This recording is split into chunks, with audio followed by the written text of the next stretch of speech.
அருமை இரட்சகரும் ஆண்டவரும் ஆகிய இயேசு கிறிஸ்துவின் இனிய நாமத்தில் உங்களை வாழ்த்தி வரவேற்கிறேன்.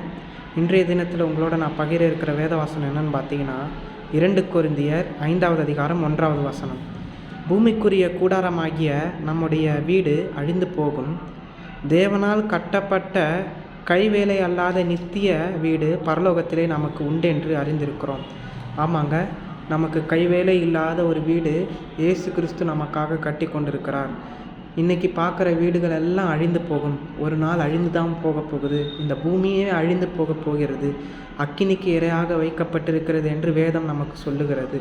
அப்போது நாம் மனித கைவேலை அல்லாத, அதாவது மனுஷனுடைய கையால் கட்டப்படாத ஒரு வீடு பரலோகத்தில் நமக்கு இருப்பதாக 2 கொரிந்தியர் 5வது அதிகாரம் 1வது வசனம் நமக்கு சொல்லுது. அப்போது அப்படிப்பட்ட பரலோக ராஜ்யத்தை நாட நாம் என்ன செய்ய வேண்டும்? இயேசுவை உங்கள் சொந்த இரட்சகராக ஆண்டவராக ஏற்றுக்கொள்ளுங்கள். அவரை ஏற்றுக்கொள்வது மட்டும் இல்லை, அவர் சொல்கிற எல்லா காரியங்களையும் நாம் அவருக்கு கீழ்ப்படிந்து அவருக்கு நம்மளுடைய வாழ்க்கையை ஒப்பு கொடுத்து வாழும் பொழுது நித்திய ராஜ்யத்தை, அதாவது என்றென்றைக்கும் இயேசு கிறிஸ்துவோட வாழுகிற அந்த பரலோக பாக்கியம், அந்த வீடு பரலோகத்தில் அவர் நமக்காக கட்டி கொண்டிருக்கிற அந்த நித்திய வீட்டிற்குள் நாம் பிரவேசிப்போம். அப்போது இன்றைக்கே ஒரு தீர்மானம் எடுங்க. இப்படிப்பட்ட உண்மையும் சத்தியமும் நிறைந்த இந்த தேவன் வேண்டுமா, அல்லது நம்ம வாழ்க்கையில் புலப்படாத சில அறிவுக்கு எட்டாத காரியமாய் தோன்றுகிற சில காரியங்களை நோக்கி நம்ம போகிறோம்.